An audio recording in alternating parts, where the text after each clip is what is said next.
Cyber alert में इस बार होगी बात डिजिटल अरेस्ट की। बताएंगे आपको कैसे ट्रांसनेशनल साइबर क्राइम्स को अंजाम दिया जा रहा है। उन्होंने आपको कहाँ पर लेकर गए आपको? वो मैंगो पार्क में लेके गए, हाँ। जहाँ पे कॉलिंग होती थी डिजिटल अरेस्ट। तो वहाँ पर बॉस लोग कौन थे? चाइनीज थे। आप कैसे बात करते थे उनसे? ट्रांसलेटर के द्वारा, जो पाकिस्तानी थे। साइबर क्रिमिनल्स हैं वो सिर्फ सोशल इंजीनियरिंग अटैक्स कर रहे हैं। बेसिकली 3 भावनाएं हैं, डर, लालच और बेवकूफ़ी। नमस्कार। आए दिन आ रही डिजिटल फ्रॉड ਦੀਆਂ ਖਬਰਾਂ ਦਰਮਿਆਨ ਅੱਜ ਸਮਾਂ ਹੈ ਤੁਹਾਨੂੰ ਕੁਝ ਸੁਰਖੀਆਂ ਤੋਂ ਜਾਣੂ ਕਰਵਾਉਣ ਦਾ। ਜਰਾ ਧਿਆਨ ਨਾਲ ਦੇਖੋ ਇਸ ਸੁਰਖੀਆਂ।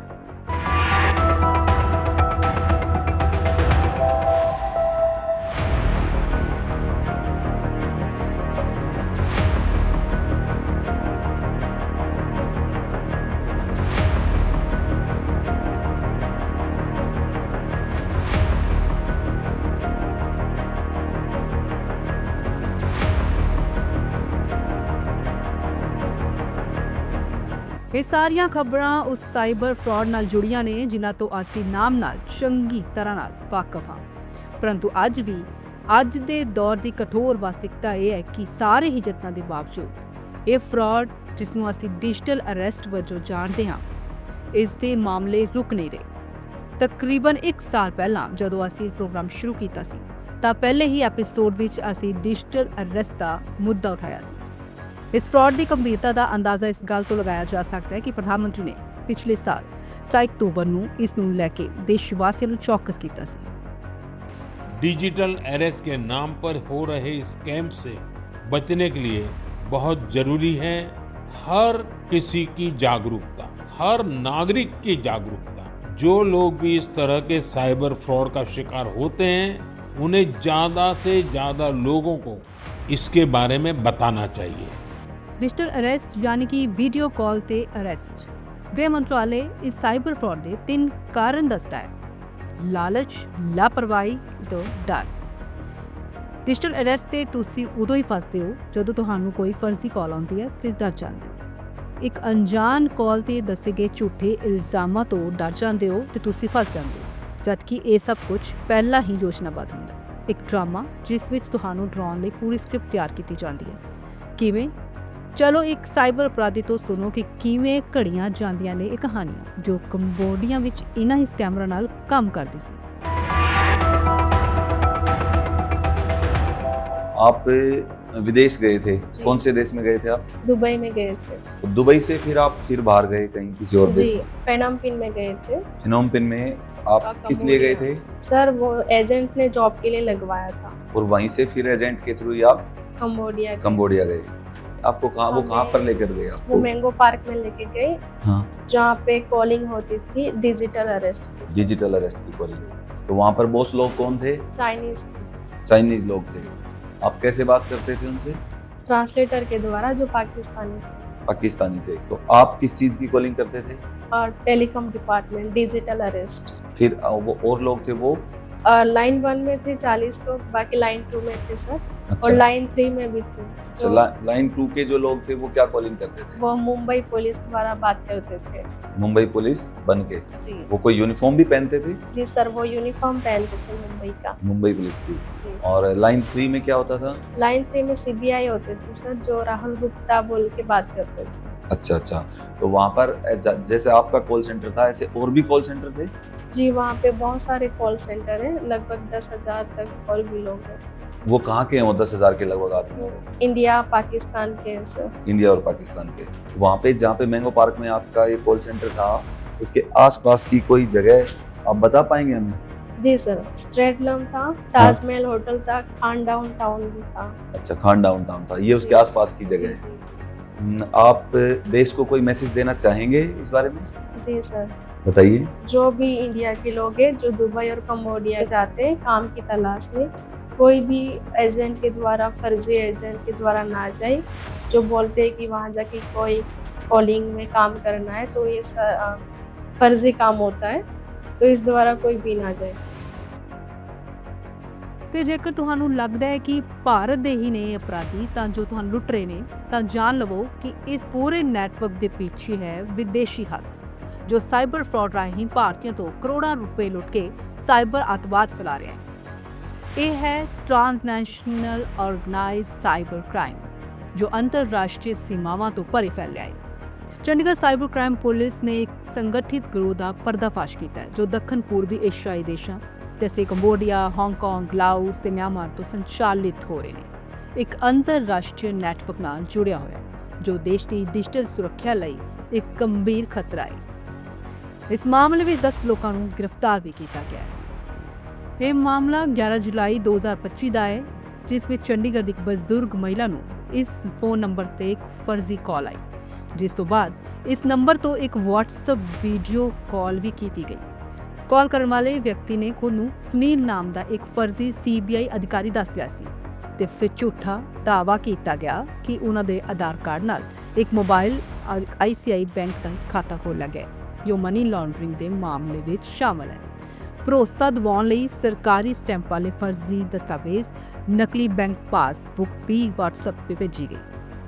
ਕਾਨੂੰਨੀ ਕਾਰਵਾਈ ਦਾ ਡਰ ਦਿਖਾ ਕੇ ਉਹਨਾਂ ਦੇ ਪੈਸਿਆਂ ਨੂੰ ਸੁਰੱਖਿਅਤ ਰੱਖਣ ਦਾ ਝਾਂਸਾ ਦੇ ਕੇ ਉਹਨਾਂ ਦੀ 1 ਕਰੋੜ ਤੋਂ ਵੱਧ ਦੀ ਰਾਸ਼ੀ ਯਾਨੀ ਕਿ ਜ਼ਿੰਦਗੀ ਭਰ ਦੀ ਕਮਾਈ ਵੱਖ-ਵੱਖ ਖਾਤਿਆਂ ਵਿੱਚ ਟ੍ਰਾਂਸਫਰ ਕਰਵਾ ਦਿੱਤੀ। ਜਾਂਚ ਵਿੱਚ ਸਾਹਮਣੇ ਆਇਆ ਕਿ ਅੰਤਰਰਾਸ਼ਟਰੀ ਸਾਈਬਰ ਸਿੰਡੀਕੇਟ ਦਾ ਸੱਚ ਕਿਹਾ ਹੈ। ਅਸੀਂ ਦੱਸਦੇ ਹਾਂ ਕਿ ਤੁਹਾਨੂੰ ਕਿ ਕਿਵੇਂ ਸੀਮਾ ਪਾਰ ਤੋਂ ਅਜਿਹੇ ਡਿਜੀਟਲ ਅਰੈਸਟ ਨੂੰ ਅੰਜਾਮ ਦਿੱਤਾ ਜਾਂਦਾ ਹੈ। ਵਿਦੇਸ਼ਾਂ ਤੋਂ IBR ਯਾਨੀ ਕਿ ਆਟੋਮੈਟਿਕ ਵੌਇਸ ਸਿਸਟਮ ਰਾਹੀਂ ਨਕਲੀ ਕ੍ਰਾਈ, CBI ਅਤੇ FedEx ਨਾਲ ਨੁਮਾਇੰਦਾ ਬਣ ਕੇ ਫਰਜ਼ੀ ਕਾਲਾਂ ਕੀਤੀਆਂ ਜਾਂਦੀਆਂ ਨੇ, ਜਿਸ ਨੂੰ SIM ਬਾਕਸ ਸੈਟਅਪ ਤੋਂ ਅੰਤਰਰਾਸ਼ਟਰੀ ਕਾਲ ਨੂੰ ਲੋਕਲ ਕਾਲ ਵਿੱਚ ਬਦਲ ਦਿੱਤਾ ਜਾਂਦਾ ਹੈ। ਭਾਰਤੀਆਂ ਨੂੰ ਕਾਲ ਕਰਨ ਲਈ ਡਿਨਸਟਾਰ ਕੰਪਨੀ ਦੇ SIM ਬਾਕਸ ਜਾਂ ਚਿਪ ਦਾ ਇਸਤੇਮਾਲ ਕੀਤਾ ਜਾਂਦਾ ਹੈ। ਇਸ ਤਕਨੀਕ ਨੂੰ ਸਮਝੋ। ਇੱਕ SIM ਬਾਕਸ ਹਰ ਦਿਨ 2 ਲੱਖ ਤੋਂ ਵੱਧ IBR ਕਾਲਾਂ ਕਰ ਸਕਦਾ ਹੈ। ਇਹਨਾਂ SIM ਬਾਕਸਾਂ ਵਿੱਚ ਲਗਾਏ ਜਾਂਦੇ ਨੇ ਮਿਊਲ SIM ਕਾਰਡ। ਇੱਕ SIM ਕਾਰਡ 1500 ਤੋਂ ਵੱਧ ਹਰ ਦਿਨ ਕੀਤੀਆਂ ਜਾਂਦੀਆਂ ਨੇ। ਇਸ ਤਕਨੀਕ ਨਾਲ ਲੱਖਾਂ ਫਰਜ਼ੀ ਆਟੋਮੈਟਿਕ ਕਾਲਾਂ ਪੂਰੇ ਭਾਰਤ ਵਿੱਚ ਕੀਤੀਆਂ ਜਾਂਦੀਆਂ ਨੇ। ਇਸ ਨਾਲ ਜੁੜਿਆ ਹੈ ਸਾਈਬਰ ਗੁਲਾਮੀ ਦਾ ਵੀ ਪਹਿਲੂ, ਜਿਸ ਲਈ ਅਸੀਂ ਤੁਹਾਨੂੰ ਸਾਈਬਰ ਅਲਰਟ ਕਰਦੇ ਰਹਾਂਗੇ। 2022 ਤੋਂ 2025 ਦੌਰਾਨ ਤਕਰੀਬਨ 3000 ਭਾਰਤੀ ਨਾਗਰਿਕਾਂ ਨੂੰ ਕੰਬੋਡੀਆ, ਲਾਓਸ, ਮਿਆਂਮਾਰ ਵਰਗੇ ਦੇਸ਼ਾਂ ਤੋਂ ਬਚਾਇਆ ਗਿਆ, ਜਿੱਥੇ ਉਹਨਾਂ ਫਰਜ਼ੀ ਨੌਕਰੀ ਦਾ ਝਾਂਸਾ ਦੇ ਕੇ ਲਿਜਾਇਆ ਗਿਆ ਅਤੇ ਫਿਰ ਉਹਨਾਂ ਨੂੰ ਭਾਰਤੀ ਹੀ ਟਾਰਗੇਟ ਕਰਨ ਵਾਲੇ ਆਨਲਾਈਨ ਸਕੈਮ ਕਰਨ ਲਈ ਮਜਬੂਰ ਕੀਤਾ ਗਿਆ, ਜਿਸ ਵਿੱਚ ਡਿਜੀਟਲ ਅਰੈਸਟ ਸਕੈਮ ਵੀ ਸ਼ਾਮਲ ਹੈ। ਇੱਕ ਅਨੁਮਾਨ ਮੁਤਾਬਕ ਵਿਦੇਸ਼ਾਂ ਤੋਂ ਸੰਚਾਲਿਤ ਸੰਗਠਿਤ ਅਪਰਾਧ ਨੈਟਵਰਕ ਤੋਂ ਹਰ ਮਹੀਨੇ ਭਾਰਤ ਨੂੰ ਤਕਰੀਬਨ 1000 ਕਰੋੜ ਰੁਪਏ ਦਾ ਨੁਕਸਾਨ ਪਹੁੰਚ ਰਿਹਾ ਹੈ। ਬਹੁਤ ਸ਼ਾਤਰ ਨੇ ਇਹ ਧੋਖੇਬਾਜ਼। ਤੁਹਾਡੀ ਉਮਰ ਨੂੰ ਧਿਆਨ ਵਿੱਚ ਰੱਖ ਕੇ ਤੁਹਾਡੇ ਨਾਲ ਗੱਲ ਕੀਤੀ ਜਾਂਦੀ ਅਤੇ ਸਾਡੇ ਪਰਿਵਾਰਾਂ ਦੇ ਬਜ਼ੁਰਗ ਜ਼ਿਆਦਾ ਕਮਜ਼ੋਰ ਅਤੇ ਅਸੁਰੱਖਿਅਤ ਆਸਾਨੀ ਨਾਲ ਇਹ ਨਿਸ਼ਾਨੇ ਤੇ ਆ ਜਾਂਦੇ ਨੇ। ਲਖਨਊ ਦੇ ਸਰੋਜਨੀ ਨਗਰ ਇਲਾਕੇ ਵਿੱਚ ਸਾਈਬਰ ਜਾਲਸਾਜ਼ਾਂ ਨੇ ਜੰਮੂ ਕਸ਼ਮੀਰ ਪੁਲਿਸ ਬਣ ਕੇ ਇੱਕ ਬਜ਼ੁਰਗ ਨਾਲ ਕਿਹਾ, ਤੁਹਾਡੇ ਕਸ਼ਮੀਰੀ ਅੱਤਵਾਦੀਆਂ ਨਾਲ ਸੰਬੰਧ ਨਹੀਂ, ਤੁਹਾਨੂੰ ਅਰੈਸਟ ਕਰਨਾ ਪਵੇਗਾ। ਬਸ ਡਰੇ ਤੇ ਸਹਿਮੇ ਬਜ਼ੁਰਗ ਨੇ ਲਗਭਗ 5 ਲੱਖ ਰੁਪਏ ਉਹਨਾਂ ਦੇ ਬੈਂਕ ਖਾਤੇ ਵਿੱਚ ਟ੍ਰਾਂਸਫਰ ਕਰ ਦਿੱਤੇ। ਤੇ ਇਸ ਮਾਮਲੇ ਨੂੰ ਦੇਖੋ ਜਿਸ ਵਿੱਚ ਬਜ਼ੁਰਗ ਪੀੜਤ ਮਹਿਲਾ ਨੂੰ 20 ਲੱਖ ਰੁਪਏ ਠੱਗੇ ਗਏ। ਇਸ ਦੇ ਨਾਲ ਹੀ ਸੁਪਰੀਮ ਕੋਰਟ ਦੇ ਇੱਕ ਜੱਜ ਦਾ ਫੇਕ ਵੀਡੀਓ बना के वर्चुअल कोर्ट में पेश कर दिया गया। पीड़िता है, इसके पास एक दिन मॉर्निंग में व्हाट्सएप वीडियो कॉल आता है और ये बताया जाता है कि आपका सिम जो है बंद कर दिया जाएगा अगर आप नहीं कोऑपरेट करती हैं। तो ये डर जाती है और इसके बाद से इसका आधार कार्ड नंबर, इसका पता, सारी डिटेल जो है साइबर फ्रॉडस्टर मोबाइल नंबर पे मोबाइल पे ले लेते हैं। मुझे कॉल आया कि आपको ना फ़ोन काट दिया जाएगा। तो मैंने कहा क्यों सर, मैं तो ऐसे फ़ोन के बगैर मैं कैसे रहूँगी, यही तो फ़ोन मेरा सारा है, तो यही तुम काट दो। ऐसे करके उन्होंने फिर मुझे बार बार फ़ोन करते रहे और बात करते रहे, आप मुंबई आ जाओ। मैं तो मुंबई में कैसे आ सकती हूँ, अकेली जल्दी मैं कैसे आ सकती हूँ। कहते चलो फिर हम आपका यहाँ से वर्चुअल करा देते हैं, तो कल आपकी ना कोर्ट में हियरिंग है, तो फिर आपको हम बात कराएंगे। आप फिर रात भर उनका आपने फ़ोन नहीं काटना, किसी को बताना नहीं है, अगर आपने बताया तो हम पुलिस लेके आ जाएंगे आपकी। फिर रात भर पूरी मुझे निगरानी में रखा। फिर मेरे को उन्होंने वो भेज दी PDF शुरू कर दी कि तो ये आपके नाम ये वारंट है, ये पिटीशन है, ये सब कुछ। SP था उसने, जो रोहित गुप्ता था, उसने कहा कि आपकी कई जगह से आपके ना पैसे गए हुए, आपने जब मनी लॉन्ड्रिंग वाला, हमें तो पता भी नहीं क्या होता मनी लॉन्ड्रिंग है क्या। बताते हैं कि आपका जो आधार कार्ड है वो मनी लॉन्ड्रिंग में केस में प्रयोग हुआ है, आपके खाते प्रयोग हुए हैं, और इस तरह इसको डरा धमका के जो है इससे सूचनाएं सारी लेते गए। फिर नेक्स्ट डे फिर हुआ, अच्छा जी आप ऐसे हैं, आप बैंक जाइए, जैसे तैसे है ना आपकी जो FD है उसको खुलवाइए। और मैं चली गई उनकी पे। बताते ये थे कि अगर आप पैसा जो ट्रांसफर कर रही हैं इसका केवल वेरिफिकेशन चल रहा है, कभी CBI इंस्पेक्टर बन के और कभी ED के अधिकारी बन के, पुलिस के अधिकारी बन के, क्राइम ब्रांच के बन के, तरह तरह से उसको डरा धमका के जो है उससे 20 लाख रुपये ट्रांसफर किया। मेरे हाथ कांप रहे थे, लेटर में कमी से मन हो रहा था कि किसी को बोल दूं, जैसे तो आत्मा अलाउ नहीं करती है ऐसे काम के लिए। ऐसे हो रहा था इन तभी पड़ोस के पास में रहती मेरी बहू, इसको मैंने डर के मारे कि कहीं ये ना मेरे घर आके पुलिस खड़ी हो जाए, मेरा नाम बदनाम हो जाए। तो समाज ਕੀ ਸੋਚੇਗਾ? ਪੁਲਿਸ ਘਰ ਤੱਕ ਨਾ ਆ ਜਾਵੇ। ਇਸ ਤਰ੍ਹਾਂ ਦੇ ਡਰ ਜਦੋਂ ਕਿ ਤੁਸੀਂ ਜਾਣਦੇ ਹੋ ਕਿ ਤੁਸੀਂ ਕੁਝ ਗਲਤ ਨਹੀਂ ਕੀਤਾ, ਫਿਰ ਵੀ ਡਰ ਕੇ ਇਸ ਹੱਦ ਤੱਕ ਚਲੇ ਜਾਂਦੇ ਨੇ ਆਮ ਲੋਕ। ਇਸ ਮਾਮਲੇ ਵਿੱਚ ਵੇਖੋ ਕਿ ਬੈਂਕਰ ਵੀ ਇਹਨਾਂ ਦੀ ਝੂਠੀ ਕਹਾਣੀ ਵਿੱਚ ਫਸ ਗਿਆ। ਇਸ ਕਦਰ ਡਰ ਗਿਆ ਕਿ ਇਹਨਾਂ ਦੇ ਕਹਿਣ ਤੇ ਘਰ ਛੱਡ ਕੇ ਹੋਟਲ ਤੇ ਜਾ ਰੁਕ ਗਿਆ। ਹੋਰ ਤਾਂ ਹੋਰ ਪੈਸੇ ਭੇਜਣ ਲਈ ਆਪਣੇ ਪਿੰਡ ਚਲਾ ਗਿਆ, ਜਿੱਥੇ ਉਹਨਾਂ ਦੇ ਰਿਸ਼ਤੇਦਾਰਾਂ ਨੇ ਉਹਨਾਂ ਨੂੰ ਫੋਨ ਤੇ ਡਿਜੀਟਲ ਅਰੈਸਟ ਦੇ ਚੁੰਗਲ ਤੋਂ ਛੁਡਾਇਆ।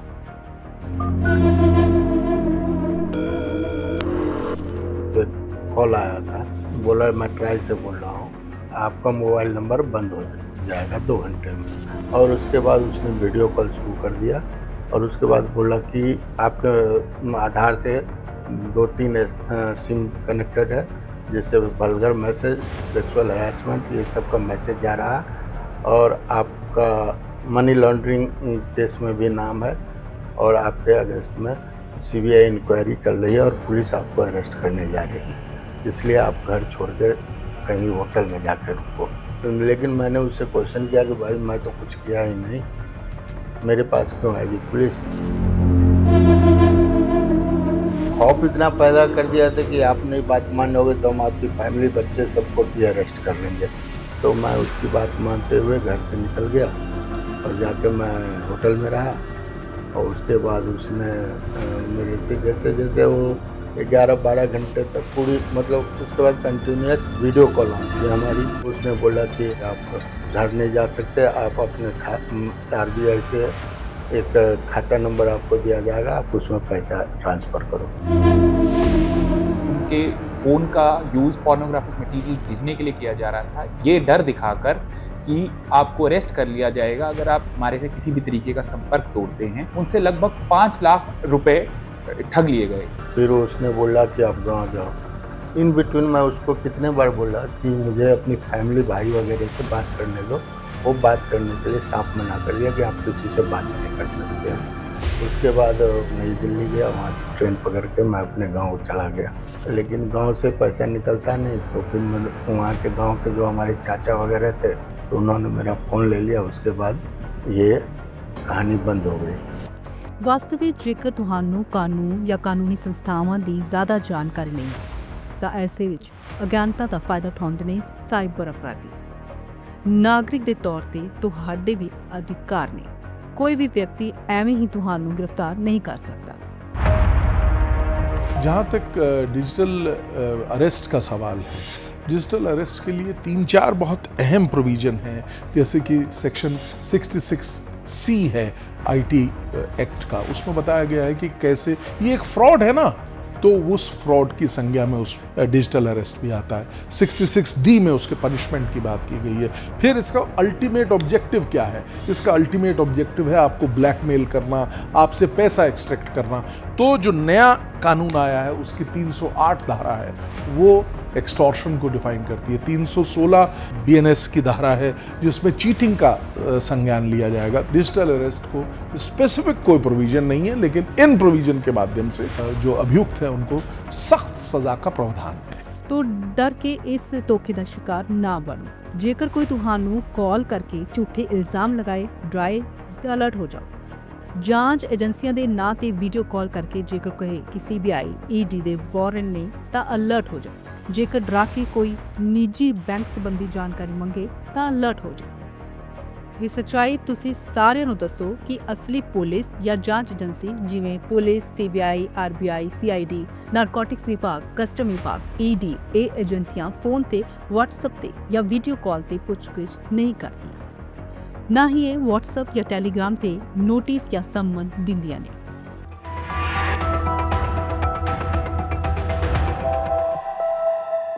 ਸਾਈਬਰ ਅਲਰਟ ਦੇ ਪੋਡਕਾਸਟ ਤੇ ਅੱਜ ਸਾਡੇ ਨਾਲ ਜੁੜ ਰਹੇ ਨੇ ਇੱਕ ਅਜਿਹੇ ਵਿਅਕਤੀ ਜੋ ਡਿਜੀਟਲ ਅਰੈਸਟ ਸੰਬੰਧੀ ਪਰਤਾਂ ਨੂੰ ਸਾਡੇ ਸਾਹਮਣੇ ਖੋਲਣਗੇ। ਇਹ ਹਨ ACP ਸਾਈਬਰ ਕ੍ਰਾਈਮ ਪ੍ਰਿयांश ਦੀਵਾਨ। ਬਹੁਤ-ਬਹੁਤ ਸਵਾਗਤ ਹੈ ਤੁਹਾਡਾ ਇਸ pod. Thank you so much ma'am. ਅੱਜ ਜਦੋਂ ਅਸੀਂ ਸਾਈਬਰ ਕ੍ਰਾਈਮ ਦੀ ਸ਼ੁਰੂਆਤ ਕੀਤੀ ਤਾਂ ਸਾਡੀ ਸ਼ੁਰੂਆਤ ਖੁਸ਼ਬੂ ਚੌਧਰੀ ਦੇ ਮਾਮਲੇ ਤੋਂ ਹੀ ਕੀਤੀ, ਬਿਲਕੁਲ, ਕਿਉਂਕਿ ਇਹ ਬਹੁਤ ਵੱਡੀ ਉਪਲਬਧੀ ਹੈ ਗੁਰੂਗ੍ਰਾਮ ਸਾਈਬਰ ਪੁਲਿਸ। ਤੁਹਾਨੂੰ ਕਿਸ ਤਰ੍ਹਾਂ ਖੁਸ਼ਬੂ ਚੌਧਰੀ ਨੂੰ ਫੜਨ ਤੋਂ ਬਾਅਦ ਇਸ ਦਿਸ਼ਾ ਵਿੱਚ ਆਪਣੀ ਜਾਂਚ ਨੂੰ ਅੱਗੇ ਵਧਾਉਣ ਵਿੱਚ ਸਾਈਬਰ ਕ੍ਰਾਈਮ ਖੋਲ੍ਹਣ 'ਚ ਸਮਝਣ 'ਚ ਮਦਦ ਮਿਲੀ? ਖੁਸ਼ਬੂ ਚੌਧਰੀ ਇੱਕ ਉਹ ਮਹਿਲਾ ਸੀ, ਇੱਕ ਉਹ ਐਕਸੀਕਿਊਟ ਸੀ ਜੋ ਕਿ ਕੰਬੋਡੀਆ ਵਿੱਚ ਸਥਿਤ ਕਈ ਸਾਰੇ ਕੰਪਾਊਂਡ ਸਾਰੇ ਦਾ ਸਾਰਾ ਡਿਜੀਟਲ ਅਰੈਸਟ ਦਾ ਫਰਾਡ ਸਕੈਮ ਕੰਪਾਊਂਡ ਜਾਂ ਸੀ ਚੱਲ ਰਿਹਾ ਹੈ। ਖੁਸ਼ਬੂ ਚੌਧਰੀ ਅਜੇ ਸਕੈਮ ਵਿੱਚ ਤਕਰੀਬਨ 9 ਮਹੀਨਿਆਂ ਤੋਂ ਕੰਮ ਕਰ ਰਹੀ ਸੀ।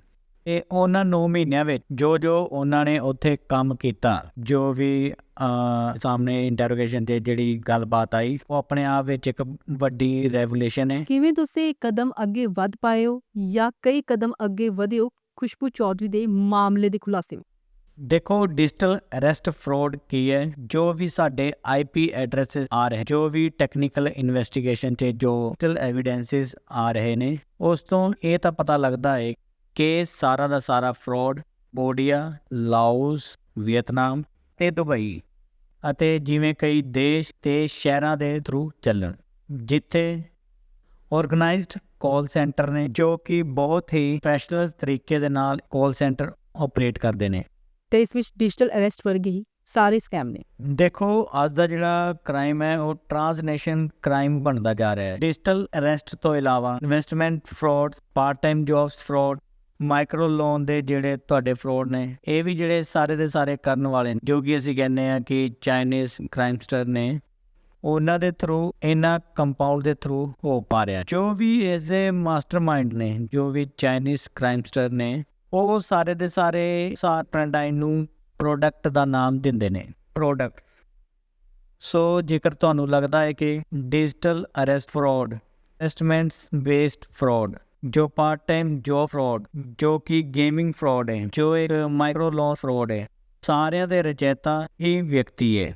ਅੱਜ ਦੇ ਸਮੇਂ ਵਿੱਚ ਮੈਂਗੋ ਪਾਰਕ ਵਿੱਚ ਤਕਰੀਬਨ 10 ਤੋਂ 20 ਹਜ਼ਾਰ ਭਾਰਤੀ ਅਤੇ ਪਾਕਿਸਤਾਨੀ ਮੂਲ ਦੇ ਵਿਅਕਤੀ ਹਨ ਜੋ ਕਿ ਸਾਰੇ ਦੀ ਸਾਰੀ ਠੱਗੀ ਨੂੰ ਅੰਜਾਮ ਦੇ ਰਹੇ ਨੇ। ਉਹਨਾਂ ਦੇ ਕੋਲ ਜਿੰਨੇ ਵੀ ਭਾਰਤ ਦੇ ਬਜ਼ੁਰਗ ਨਾਗਰਿਕ ਨੇ, ਸੀਨੀਅਰ ਸਿਟੀਜ਼ਨਸ ਨੇ, ਉਹਨਾਂ ਦੀ ਡੇਟਾਬੇਸ ਮਾਈਨਿੰਗ ਵੀ ਕਰਦੇ ਨੇ, ਇਸ ਦਾ ਕਲੈਕਸ਼ਨ ਕਰਦੇ ਨੇ, ਇਸ ਦੇ ਥਰੂ ਉਹ ਇੱਕ ਡਾਇਰੈਕਟ ਅਟੈਕ ਕਰਦੇ ਨੇ। ਅਸੀਂ ਇਹ ਜਾਣਦੇ ਹਾਂ ਕਿ ਉੱਥੇ ਕੰਪਾਊਂਡ ਨੇ, ਭਾਰਤੀਆਂ ਨੂੰ ਇਸਤੇਮਾਲ ਕਰਕੇ ਸਕੈਮ ਕੀਤੇ ਜਾ ਰਹੇ ਨੇ। ਅਸੀਂ ਕਿੱਥੋਂ ਤੱਕ ਕੰਬੋਡੀਆ ਨਾਲ ਵੀ ਐਕਸ਼ਨ ਵਿੱਚ ਲਿਆ ਸਕੇ ਹਾਂ? ਕੰਬੋਡੀਆ ਦੀ ਸਰਕਾਰ, ਕੰਬੋਡੀਅਨ ਸਰਕਾਰ ਨੇ ਇਸ ਤਰ੍ਹਾਂ ਦੇ ਕਈ ਕੰਪਾਊਂਡ ਦੇ ਵਿੱਚ ਤੰਨ ਮਾਰੀ ਹੈ ਅਤੇ ਤੁਹਾਨੂੰ ਜਾਣ ਕੇ ਹੈਰਾਨੀ ਹੋਵੇਗੀ ਕਿ ਤਕਰੀਬਨ 3000 ਤੋਂ ਵੱਧ ਕ੍ਰਿਮੀਨਲਸ ਜੋ ਕਿ ਨਾ ਕੇਵਲ ਭਾਰਤ ਮੂਲ ਦੇ ਨੇ ਬਲਕਿ ਕਈ ਹੋਰ ਸਾਰੇ ਦੇਸ਼ ਤੋਂ ਵੀ ਨੇ, ਉਹਨਾਂ ਨੂੰ ਗ੍ਰਿਫਤਾਰ ਕੀਤਾ ਹੈ। ਕਿਸ ਤਰ੍ਹਾਂ ਦੀਆਂ ਚੁਣੌਤੀਆਂ ਹੁੰਦੀਆਂ ਨੇ ਤੁਹਾਡੇ ਸਾਹਮਣੇ ਜਦੋਂ ਤੁਹਾਡੇ ਸਾਹਮਣੇ ਇੰਨੇ ਕੇਸ ਆਉਂਦੇ ਨੇ? ਦੱਸਣਾ ਚਾਹਾਂਗਾ ਕਿ ਸਾਈਬਰ ਕ੍ਰਾਈਮਰ ਨੇ ਉਹ ਸੋਸ਼ਲ ਇੰਜੀਨੀਅਰ ਅਟੈਕਸ ਕਰ ਰਹੇ ਨੇ ਜੋ ਕਿ ਤੁਹਾਡੀਆਂ ਭਾਵਨਾਵਾਂ ਦੇ ਨਾਲ ਖੇਡ ਕੇ, ਬੇਸਿਕਲੀ 3 ਭਾਵਨਾਵਾਂ ਨੇ, ਡਰ, ਲਾਲਚ ਅਤੇ ਬੇਵਕੂਫੀ। ਇਹਨਾਂ ਤਿੰਨਾਂ ਦਾ ਇਹ ਇਸਤੇਮਾਲ ਕਰਕੇ ਤੁਹਾਡੇ ਨਾਲ ਠੱਗੀ ਕਰ ਰਹੇ। ਸੋ ਚੈਲੰਜਸ ਵਿੱਚ ਕੀ ਨੇ ਕਿ ਜੋ ਵੀ ਸਾਈਬਰ ਕ੍ਰਿਮੀਨਲਸ ਨੇ ਉਹ ਭਾਰਤ ਦੇ ਫਾਈਨੈਂਸ਼ੀਅਲ ਸਿਸਟਮ ਨੂੰ, ਜੋ ਲੂਪਹੋਲਸ ਨੇ, ਉਹਨਾਂ ਨੂੰ ਡੇ ਟੂ ਡੇ ਐਕਸਪਲੋਰ ਕਰ ਰਹੇ ਨੇ। ਸਾਈਬਰ ਕ੍ਰਾਈਮ ਦੀ ਜਿੰਨੀ ਵੀ ਇਨਵੈਸਟੀਗੇਸ਼ਨ ਹੈ ਉਹ ਨਾ ਕੇਵਲ ਇੱਕ ਟੈਕਨੀਕਲੀ ਜ਼ਿਆਦਾ ਡਿਫਿਕਲਟ ਹੈ ਬਲਕਿ ਇੱਕ ਲੌਜਿਸਟਿਕਲੀ ਪੁਆਇੰਟ ਆਫ ਵਿਊ ਤੋਂ ਵੀ, ਅਤੇ ਇਹਦੇ ਵਿੱਚ ਜਿਹੜਾ ਇੱਕ ਲੈਬੋਰੀਅਸ ਕੰਮ ਹੈ ਉਹ ਜ਼ਿਆਦਾ ਡਿਫਿਕਲਟ ਹੁੰਦਾ ਹੈ। ਮੈਮ, ਜੇਕਰ ਮੈਂ ਆਪਣੇ ਆਫੀਸ਼ੀਅਲ ਡੇਟਾ ਦੀ ਗੱਲ ਕਰਾਂ ਤਾਂ ਤੇ ਗੁਰੂਗ੍ਰਾਮ ਪੁਲਿਸ ਨੇ 2024 ਵਿੱਚ ਕਰੀਬਨ 1800 ਕ੍ਰਿਮੀਨਲਸ ਤੋਂ ਵੀ ਜ਼ਿਆਦਾ ਗ੍ਰਿਫਤਾਰ ਕੀਤੇ ਨੇ। ਔਨ ਐਨ ਐਵਰੇਜ 2025 ਵਿੱਚ ਅਸੀਂ 7 ਤੋਂ 8 ਕ੍ਰਿਮੀਨਲਸ ਨੂੰ ਡੇਲੀ ਬੇਸਿਸ ਤੇ ਗ੍ਰਿਫਤਾਰ ਕਰ ਰਹੇ। ਇੱਕ ਗੱਲ ਮਹਿਸੂਸ ਕੀਤੀ ਜਾ ਰਹੀ ਹੈ ਕਿ ਵਿਵਸਥਾ ਵਿੱਚ ਬਦਲਾਅ ਹੋਣਾ ਚਾਹੀਦਾ ਹੈ। ਕਿਉਂਕਿ ਜਿਵੇਂ ਉਦਾਹਰਨ ਦੇ ਤੌਰ ਤੇ ਡਿਜੀਟਲ ਅਰੈਸਟ ਵਿੱਚ ਕਰੋੜਾਂ ਰੁਪਏ ਲੋਕਾਂ ਦੇ ਖਾਤੇ ਵਿੱਚੋਂ ਨਿਕਲਦੇ ਨੇ, ਲੱਖਾਂ ਬੈਂਕ ਵਾਲੇ ਇਸ ਨੂੰ ਕਿਉਂ ਨਹੀਂ ਰੋਕ ਪਾਉਂਦੇ? ਇਹ ਵਿਵਸਥਾ ਕਿਵੇਂ ਬਦਲੀ ਜਾਵੇ? ਹਰ ਏਜੰਸੀ ਨੂੰ ਵੀ ਜਵਾਬਦੇਹ ਬਣਾਇਆ ਜਾਵੇ, ਜਿਵੇਂ ਬੈਕ ਕਾਰਡ, ਸਿਮ ਕਾਰਡ ਜਾਰੀ ਕਰਦੇ ਨੇ ਟੈਲੀਕਾਮ ਵਾਲੇ। ਇਹਨਾਂ ਸਾਰਿਆਂ ਦੀ ਭੂਮਿਕਾ ਅਹਿਮ ਹੈ। ਇਹਨਾਂ ਦੀ ਜਵਾਬਦੇਹੀ ਕਿਵੇਂ ਤੈਅ? ਮੈਂ ਤੁਹਾਨੂੰ ਦੱਸਣਾ ਚਾਹਾਂਗਾ ਕਿ ਜਦ ਅਸੀਂ ਸਾਈਬਰ ਪੁਲਿਸ ਇਨਵੈਸਟੀਗੇਸ਼ਨ ਕਰਦੀ ਹੈ, ਉਹ ਨਾ ਕੇਵਲ ਫਾਈਨੈਂਸ਼ੀਅਲ ਟ੍ਰੇਡ ਤੇ ਕਰਦੇ ਨੇ, ਬਲਕਿ ਬੈਂਕ ਇੰਸਟੀਟਿਊਸ਼ਨ ਦੇ ਜੋ ਵੀ ਆਰਬੀਆਈ ਨੇ ਨੋਰਮਸ ਨਿਰਧਾਰਿਤ ਕੀਤੇ ਨੇ, ਅਗਰ ਬੈਂਕ ਪ੍ਰੋਪਰ KYC ਨਹੀਂ ਕਰਦੀ ਜਾਂ ਫਿਰ ਪ੍ਰੋਪਰ ਖਾਤੇ ਖੋਲ੍ਹਣ ਵਿੱਚ ਕੁਝ ਵੀ ਲੂਪਹੋਲਸ ਦਿਖਾ ਰਹੇ ਨੇ, ਫਿਰ ਅਸੀਂ ਉਹਨਾਂ ਦੀ ਵੀ ਰਿਸਪੌਂਸਿਬਿਲਿਟੀ ਫਿਕਸ ਕਰ। ਗੁਰੂਗ੍ਰਾਮ ਪੁਲਿਸ ਨੇ ਪਿਛਲੇ 1.5 ਸਾਲਾਂ ਵਿੱਚ ਤਕਰੀਬਨ 30 ਬੈਂਕ ਆਫੀਸਰ ਨੂੰ ਵੀ ਗ੍ਰਿਫਤਾਰ ਕੀਤਾ ਹੈ, ਜਿਸ ਵਿੱਚ ਰੀਜਨਲ ਮੈਨੇਜਰ ਲੈਵਲ ਦੇ ਵੀ ਅਧਿਕਾਰੀ ਨੇ। ਪੈਰਲਲੀ ਜਿੰਨੇ ਵੀ ਟੈਲੀਕਾਮ ਸਰਵਿਸ ਪ੍ਰੋਵਾਈਡਰ ਕੰਪਨੀਆਂ ਨੇ, ਜੇਕਰ ਉੱਥੇ ਕਿਤੇ ਨਾ ਕਿਤੇ ਕੋਈ ਗਲਤੀ ਰਹਿੰਦੀ ਹੈ ਜਾਂ ਫਿਰ ਉਹਨਾਂ ਦੀ ਕਿਤੇ ਨਾ ਕਿਤੇ ਸਾਈਬਰ ਕ੍ਰਿਮੀਨਲ ਦੇ ਨਾਲ ਐਕਟਿਵ ਸੋਲੂਸ਼ਨ ਰਹਿੰਦੀ ਹੈ, ਅਸੀਂ ਉਹਨਾਂ ਦੇ ਖਿਲਾਫ ਲੀਗਲ ਐਕਸ਼ਨ ਲੈਂਦੇ ਹਾਂ ਤੇ ਉਹਨਾਂ ਨੂੰ ਅਰੈਸਟ ਵੀ ਕਰਦੇ ਹਾਂ। ਹੁਣ ਤੱਕ ਅਸੀਂ ਤਕਰੀਬਨ 4 ਤੋਂ 5 ਜੋ ਇੱਕ ਛਤਰੀ ਲਗਾ ਕੇ ਸਿਮ ਕਾਰਡ ਵੇਚਦੇ ਨੇ ਜਾਂ ਜਿਹੜੇ ਸਾਈਬਰ ਕ੍ਰਿਮੀਨਲ ਦੇ ਨਾਲ ਐਕਟਿਵਲੀ ਇੰਗੇਜਡ ਨੇ, ਗ੍ਰਿਫਤਾਰ ਕੀਤਾ ਹੈ। ਮੈਨੂੰ ਲੱਗਦਾ ਹੈ ਕਿ ਦੇਸ਼ ਵਾਸੀਆਂ ਨੂੰ ਵੀ ਇਸ ਮੁਹਿੰਮ ਵਿੱਚ ਪੁਲਿਸ ਦਾ ਸਾਥ ਦੇਣਾ ਹੋਵੇਗਾ। ਸੁਚੇਤ ਬਣੋ, ਚੌਕਸ ਬਣੋ। ਜੇਕਰ ਤੁਹਾਡੇ ਸਾਹਮਣੇ ਕੁਝ ਗਲਤ ਹੋ ਰਿਹਾ ਹੈ ਤਾਂ ਰਿਪੋਰਟ ਕਰੋ। ਇੰਟਰਨੈਟ ਦੇ ਉੱਤੇ ਵੀ ਜਿਹੜਾ ਕੰਟੈਂਟ ਹੈ ਉਹਨੂੰ ਮੋਨੀਟਰ ਕਰਦੇ ਰਹੋ। ਜੇਕਰ ਤੁਹਾਨੂੰ ਕੋਈ ਲੱਗਦਾ ਹੈ ਕਿ ਕੋਈ ਇਲੀਗਲ ਕੰਟੈਂਟ ਹੈ, ਇੱਦਾਂ ਦਾ ਕੋਈ ਕੰਟੈਂਟ ਹੈ ਜੋ ਕਿ ਅੱਗੇ ਜਾ ਕੇ ਸਾਈਬਰ ਕ੍ਰਾਈਮ बढ़ावा ਦੇਵੇ, ਉਹਨੂੰ ਜਾ ਕੇ ਰਿਪੋਰਟ ਕਰੋਗੇ ਤੇ ਅੱਗੇ ਜਾ ਕੇ ਸਾਈਬਰ ਕ੍ਰਾਈਮ ਕਾਫੀ ਹੱਦ ਤੱਕ ਰੁਕ ਵੀ ਸਕਦਾ ਹੈ। ਸਵਾਲ ਤਾਂ ਕਈ ਹੁੰਦੇ ਨੇ, ਜਿਵੇਂ ਕਿ ਬਜ਼ੁਰਗਾਂ ਦਾ ਹੀ ਡਾਟਾ ਕਿਵੇਂ ਉਹਨਾਂ ਤੱਕ ਪਹੁੰਚ ਜਾਂਦਾ ਹੈ, ਕਿਉਂਕਿ ਟਾਰਗੇਟਡ ਅਟੈਕ ਹੁੰਦੇ ਨੇ। ਸੀਨੀਅਰ ਸਿਟੀਜ਼ਨਸ ਨੇ, ਜੋ ਬਜ਼ੁਰਗ ਨਾਗਰਿਕ ਨੇ, ਉਹ ਆਪਣੇ ਫਲੈਟ ਵਿੱਚ ਜਾਂ ਆਪਣੇ ਘਰ ਵਿੱਚ ਇਕੱਲੇ ਰਹਿੰਦੇ ਨੇ। ਉਸ ਵੇਲੇ ਜੇਕਰ ਉਹਨਾਂ ਦੇ ਕੋਲ ਕੋਈ ਫੋਨ ਕਾਲ ਆਉਂਦੀ ਹੈ, ਫਿਰ ਅਰੈਸਟ ਦੀ ਗੱਲ ਕਰਾਂ ਮੈਂ, ਜਾਂ ਫਿਰ ਇੱਦਾਂ ਦਾ ਕੋਈ ਮੈਸੇਜ ਆਉਂਦਾ ਹੈ, ਜੇਕਰ ਮੈਂ ਇਨਵੈਸਟਮੈਂਟ ਫਰੋਡ ਦੀ ਗੱਲ ਕਰਾਂ, ਜਾਂ ਉਹਨਾਂ ਦੇ ਕੋਲ ਕੋਈ ਵਿਅਕਤੀ ਨਹੀਂ ਹੁੰਦਾ ਜੋ ਉਹਨਾਂ ਨੂੰ ਦੱਸ ਸਕੇਗੇ ਕਿ ਇਹ ਜੇ ਫੋਨ ਕਾਲ ਹੈ, ਇਹ ਜੋ ਮੈਸੇਜ ਹੈ ਇਲੀਗਲ ਹੈ, ਅਤੇ ਇਸ ਨਾਲ ਤੁਸੀਂ ਇੱਕ ਬਹੁਤ ਵੱਡੇ ਫਰੋਡ ਦਾ ਸ਼ਿਕਾਰ ਹੋ ਸਕਦੇ ਹੋ। ਹੁਣ ਸਾਡੀ ਗੱਲ ਆਉਣੀ ਚਾਹੀਦੀ ਹੈ ਨੈਟੀਕੇਟਸ ਦੀ ਜਾਂ ਸਾਈਬਰ ਹਾਈਜੀਨ ਦੀ, ਕਿ while being on net you should follow the basic tenant ਔਰ ਸਾਈਬਰ ਹਾਈਜੀਨ। ਬਹੁਤ ਵਾਰ ਅਜਿਹਾ ਦੇਖਿਆ ਗਿਆ ਹੈ ਕਿ ਸਾਈਬਰ ਕ੍ਰਾਈਮ ਵਿੱਚ ਯੰਗਸਟਰਸ ਬਹੁਤ ਜ਼ਿਆਦਾ ਇਨਵੋਲਵ ਹੋ ਰਹੇ ਨੇ। ਕਈ ਸਾਰੀਆਂ ਤਫਤੀਸ਼ਾਂ ਵਿੱਚ ਅਸੀਂ ਦੇਖਿਆ ਹੈ ਕਿ ਕਾਲਜ ਦੇ ਬੱਚੇ ਆਪਣੇ ਖਾਤੇ ਖੁਲਵਾ ਕੇ ਨਲਸ ਨੂੰ ਪ੍ਰੋਵਾਈਡਸ ਕਰ ਰਹੇ ਨੇ। ਥੋੜੇ ਜਿਹੇ 5 ਤੋਂ 10 ਹਜ਼ਾਰ ਦੇ ਲਾਲਚ ਵਿੱਚ ਆ ਕੇ ਆਪਣੇ ਖਾਤੇ ਕਿਸੇ ਹੋਰ ਵਿਅਕਤੀ ਨੂੰ ਦੇ ਦਿੰਦੇ ਨੇ। ਜਦ ਤੁਸੀਂ ਆਪਣਾ ਪਰਸਨਲ ਖਾਤਾ ਕਿਸੇ ਹੋਰ ਨੂੰ ਦਿੱਤਾ ਤੇ ਉਹਦੇ ਵਿੱਚ ਕੋਈ ਵੀ ਪ੍ਰੋਸੀਡਸ ਆਫ ਕ੍ਰਾਈਮ ਆਵੇ ਤਾਂ ਤੁਸੀਂ ਕ੍ਰਿਮੀਨਲ ਘੋਸ਼ਿਤ ਹੋਵੋਗੇ। ਤੁਸੀਂ ਇਹ ਨਹੀਂ ਕਹਿ ਸਕਦੇ ਕਿ ਮੈਨੂੰ ਕਾਨੂੰਨ ਪਤਾ ਨਹੀਂ ਸੀਗਾ ਲਈ ਮੈਂ ਉਹ ਕ੍ਰਾਈਮ ਕਰ ਦਿੱਤਾ। ਪ੍ਰਿयांशु ਜੀ, ਤੁਸੀਂ ਅੱਜ ਸਾਨੂੰ ਬਹੁਤ ਅਹਿਮ ਜਾਣਕਾਰੀ ਦਿੱਤੀ ਹੈ, ਜਿਸ ਨਾਲ ਸਾਡੇ ਦਰਸ਼ਕਾਂ ਨੂੰ ਬਹੁਤ ਲਾਭ ਹੋਵੇਗਾ। ਬਹੁਤ ਬਹੁਤ ਧੰਨਵਾਦ ਤੁਹਾਡਾ ਸਾਡੇ ਨਾਲ ਜੁੜਨ ਲਈ। Thank you so much ma'am, the pleasure of my. ਜੇਕਰ ਤੁਹਾਨੂੰ ਸਾਈਬਰ ਅੱਤਵਾਦੀਆਂ ਤੋਂ ਬਚਣਾ ਹੈ ਤਾਂ ਯਾਦ ਰੱਖੋ ਇਹ 3 ਗੱਲਾਂ। ਰੁਕੋ, ਸੋਚੋ, ਫਿਰ ਐਕਸ਼ਨ ਲਵੋ। ਜੇਕਰ ਤੁਹਾਡੇ ਨਾਲ ਕੋਈ ਵੀ ਸਾਈਬਰ ਫਰਾਡ ਹੋ ਜਾਵੇ ਤਾਂ ਤੁਰੰਤ 1930 ਤੇ ਕਾਲ ਕਰੋ। ਸਾਈਬਰ ਕ੍ਰਾਈਮ ਦੇ ਪੋਰਟਲ ਤੇ ਵੀ ਸ਼ਿਕਾਇਤ ਜ਼ਰੂਰ ਦਰਜ ਕਰੋ। ਤੇ ਅੱਜ ਦਾ ਰੈੱਡ ਅਲਰਟ। ਅੱਜ ਤੁਹਾਨੂੰ ਰੈੱਡ ਅਲਰਟ ਕਰ ਰਿਹਾ ਹੈ ਤੁਹਾਡਾ ਸਾਈਬਰ ਦੋਸਤ। ਗ੍ਰਹਿ ਮੰਤਰਾਲੇ ਦੇ ਸਾਈਬਰ ਦੋਸਤ ਨੂੰ ਸੋਸ਼ਲ ਮੀਡੀਆ ਤੇ ਫੋਲੋ ਤਾਂ ਕਰ ਰਹੇ ਹੋ ਨਾ?